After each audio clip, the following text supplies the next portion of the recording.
Good afternoon, I am Chef Doy at ngayon ay nandito tayo sa Cereza sa Chef Doy's Gourmet Restaurant at magluluto ako sa inyo ng pinangat at baked Bicol Express. So, ang ingredients natin sa pinangat, meron tayong dahon ng gabi or dito sa Bicol we call it dahon na natong. So, fresh yung gagamitin natin, not like yung ginagawa sa mga laing na dinadry muna siya. So, tapos meron tayong yung tangkay niya, no? We took off yung peeling. Tapos yung ulang, this is the ulang, no? Freshwater crayfish, shrimps. Then we have the chilies and locadon. We call it here locadon. This is the young coconut. Not as young yung sa nyog, young na nyog. So, okay, so ito siya. Yung hindi pa siya masyadong makapal yung meat. Okay, so first we're gonna mix in yung ulang at yung gabi stems with the locadon.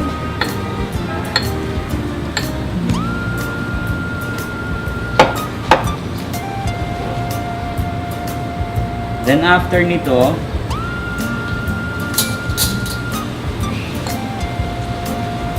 season natin to ng salt and pepper. Wala tayong salt and pepper. Tsaka patis.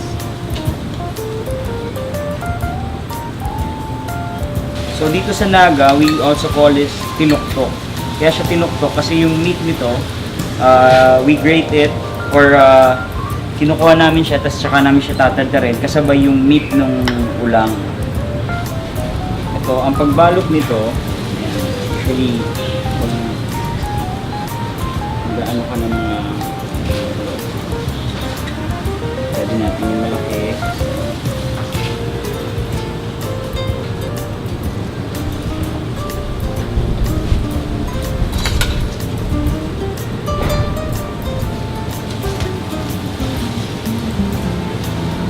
So, depende sa anghang, pwede natin ito lagyan ng sili sa loob pagka gusto natin yung talagang super spicy. So, yan. Ito, mix na natin na ganyan. Tapos, depende rin sa size na gusto nyo. Pwede din itong kaya itong maging hanggang 5 leaves. Pwede.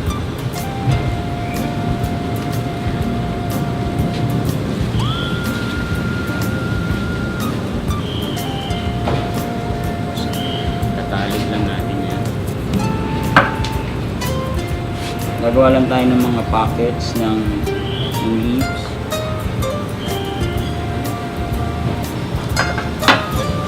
Depende sa size na. Itong ginagawa natin. Usually yung mga ganitong size, ginagamit namin ito sa mga buffet.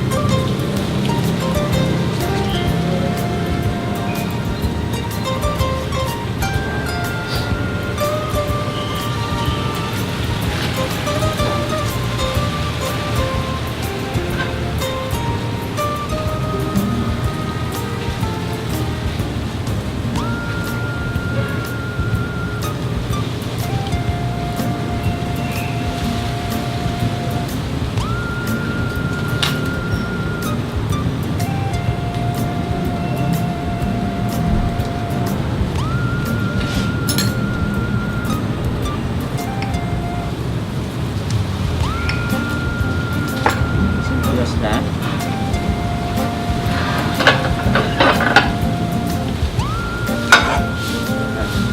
So, mainit na yan.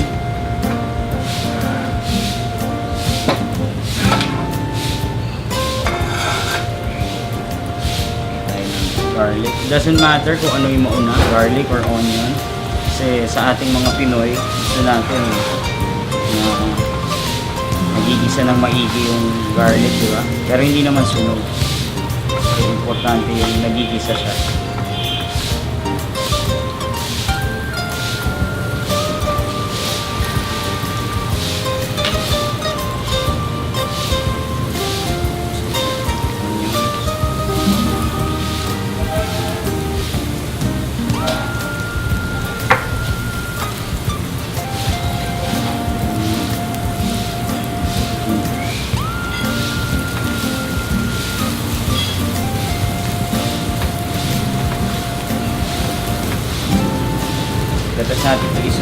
lalagyan natin siya ng fresh coconut cream. No? Yung ginamit natin, ano to, bagong piga to. Pero syempre, even yung bagong piga, dapat na stay siya sa freezer kasi mabilis siya umasin. In just an hour, pwede nang masira yung coconut cream.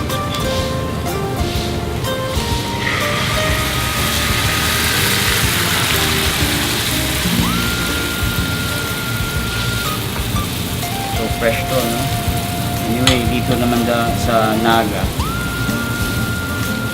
abundant ang coconut cream, so murang-mura lang dito. Sa Manila medyo mahal ang coconut cream.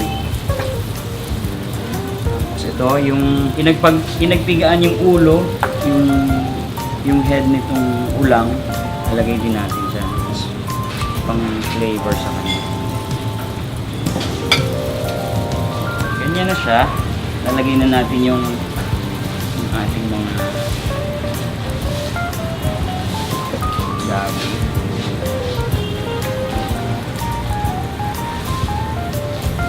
Tapos yan, we're just gonna cover that. And lalagay natin to para mamaya pagdagdag natin sa kanya, sa plating natin.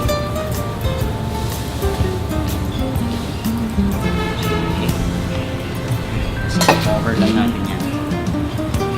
Okay, so ganyan, proceed tayo naman. Ang cooking time nito, it will take about an hour and a half para maganda yung luto. No? So, pag ganyan, you can add water naman kasi kung puro coconut cream idadagdag mo, it's gonna be so rich and thick na magiging oily na siya. So, magdadagdag tayo ng water from time to time kung masyadong marireduce. So, hindi natin kailangan haluin kasi may tendency na maging makate yung tinangat pagka nagalaw siya ng nagalaw or syempre madudurog at the same time. Okay, so proceed tayo ngayon sa ating Bicol Express. Okay, ngayon ito, we will proceed with our Bicol Express. So, this is the balaw. We call it here balaw. Sa atin sa Manila, we call it alamang. This is fresh. Pero yan, pre-cooked ko na yan. Sinutay ko na siya sa konting onion and garlic. So, syempre, Bicol Express siya. Kailangan natin ng sili. Yan, sili. Tapos, the authentic and makalumang Bicol Express, they say, has pinya. Wow. So, here at Chef Doyce, may pinya yung ano namin. Yung Bicol Express. And this is the meat. Naka-parboil din yan. So, okay. Sutay tayo ng typical na onion, garlic, and ginger. So, yung pinaka-twist ng Bicol Express po dito, baked siya. We have the authentic. We also have yung baked Bicol Express with mozzarella. Sarap yan. Syempre, Yes. mas maanghang. Oo. Masin. Actually, yan talagang ng Bicol Express. Pero nakakain ako ng Bicol Express dati sa Cebu. Mahirap na siya kainin kasi sobrang anghang. Nawala yung flavor. So, dapat balance pa rin. Balance pa rin. So you can enjoy yung flavor ng shrimps, ng coconut cream, tsaka ng chilies na tolerable naman. Ang daming versions ng Bicol Express. Marami. Parang adobo. Diba sa Tagalog, maraming versions ng adobo. May nag-claim na sila yung original adobo. So dito ganun din. We don't claim naman na yung Bicol Express, pero maraming naging version ng and most of them naman same yung mga same ingredients, iba-iba lang yung procedure. So, satay lang ng garlic, Onion, and ginger.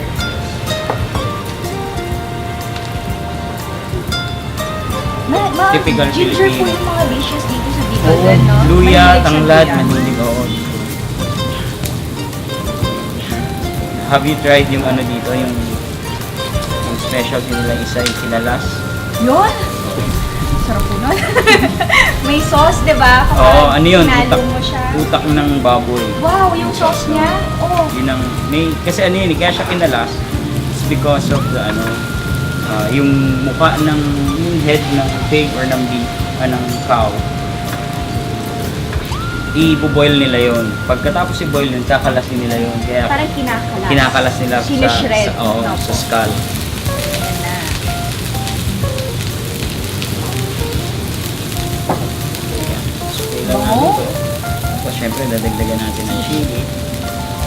Ito yung typical na siling haba. Hindi tayo gumagamit ng labuyo dito.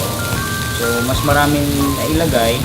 So, it's also vegetable pa rin naman. Nakakain siya Gulay talaga na ng sili. buo, no? Yes, oo. Hindi siya nakakatakot. Oo.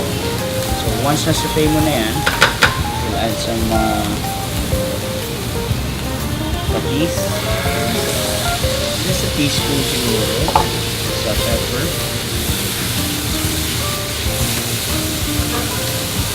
Yung Pagka- amoy pa lang, ang sarap na. Oo. Tapos yan, lagyan natin siya ng coconut.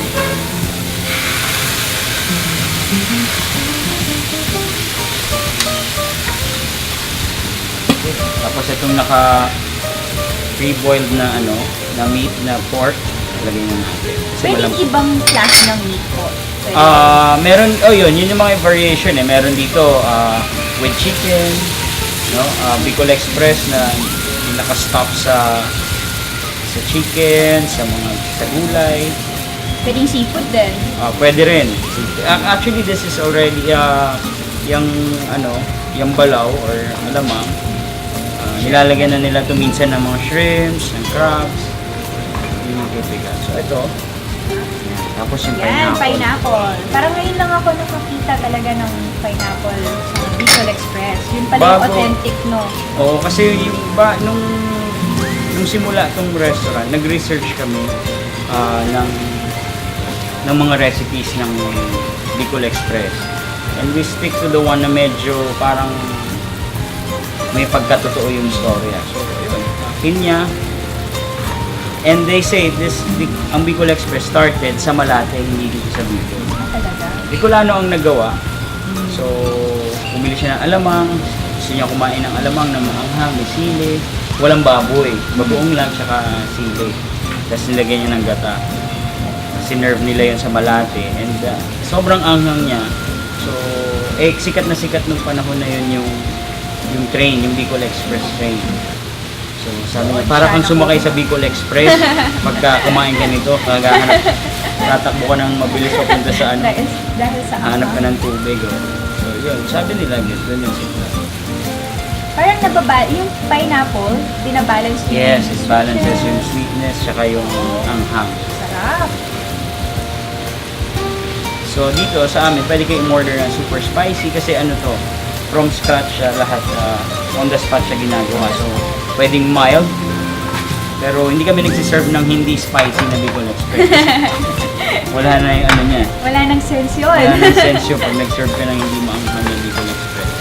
Yung spicy na tolerable, tas yung super spicy na minsan kahit kami hindi na namin serve kami. So, meron mga po yan, ranges. Yes. From hot, Mild to super hot. super hot. Yes. So yan, hindi naman natin ito masyadong ida-dry. No? Pero pag sineserve namin ito ng normal way, medyo nag-oil na siya, yung gata.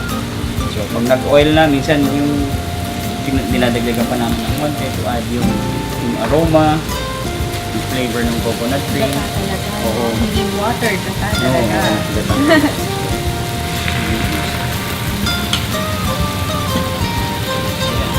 Take it all in. Oh.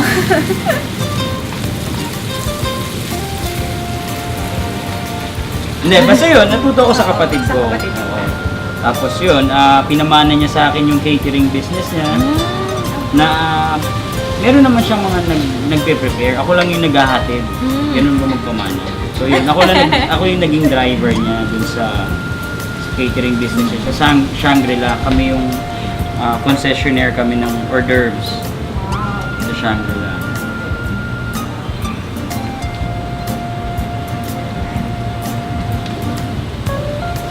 Yun, nagsimula Tapos yun, tuloy-tuloy na curious ako magluto.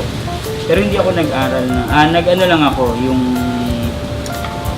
crash course lang ako ng culinary arts. Pero matagal ako sa Mandarin Hotel. So, doon ako Doon ka nakasa. Oo, sa Mandarin Hotel. Na-station ako sa Tivoli, yung mga fine dining restaurant nila. What makes Bicolano food po different from other Because cuisine? of the chilies and the gata. Gagata, saka chili talaga. Chili and the pili. Yan, yung tatlo na yan. Once na ang isang dish nilagyan mo pili, they can associate it with Bicolano. Tsaka gata no? Oo. Basta gata.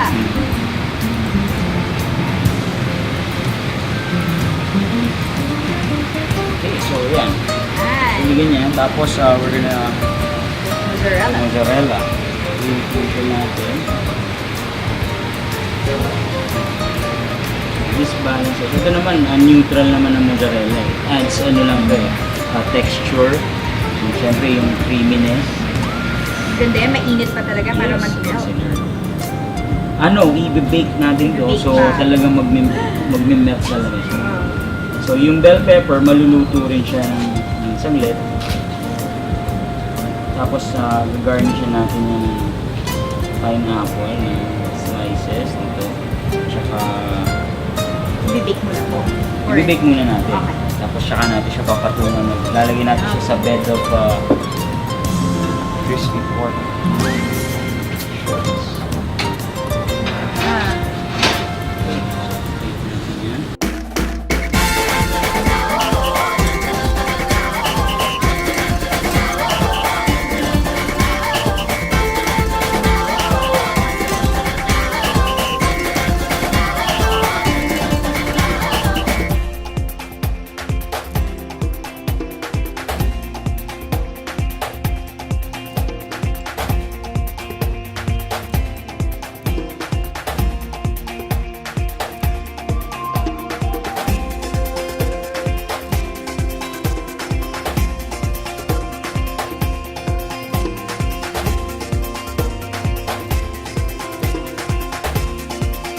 Okay, so titikman na natin. Tikman mo na, sana masarap. Yes, I'm so excited.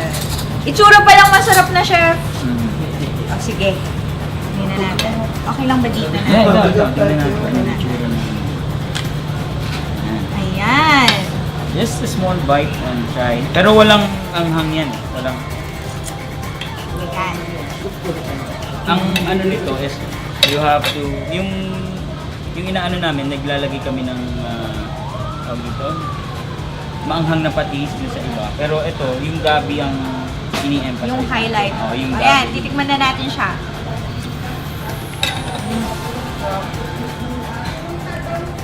Tapos yan, yung ulang. Yan, yung nyog yun nakakain mo. Nyog na sa loob. Alam mong niluto siya for a very long time. Kasi ang sarap Malambot niya na yung talaga. malambot na Melts leaves. in your mouth. Mm. Papa, chef ah. Mm. Hop. Ito, try the ano. Bicol Express. I won't say no to that. Yan, na ano mo yung pineapple, tsaka yung crispiness ng ano. Ngayon ako nakakain ng Bicol Express na may pineapple. Sarap. Yung mozzarella. Kung pinapanood to ng mom ko, gawan mo ako nito, okay? Sarap. Thank you, chef ah. Oo. Thank you so much. Sarap. So that's it. We would like to invite you dito sa Chef Doy's Gourmet Restaurant and try our Bicolano dishes. So, get ready for some spicy and magata na mga ulam. So, please do visit us. Thank you. And choose Philippines. Yeah! The best! Thank you!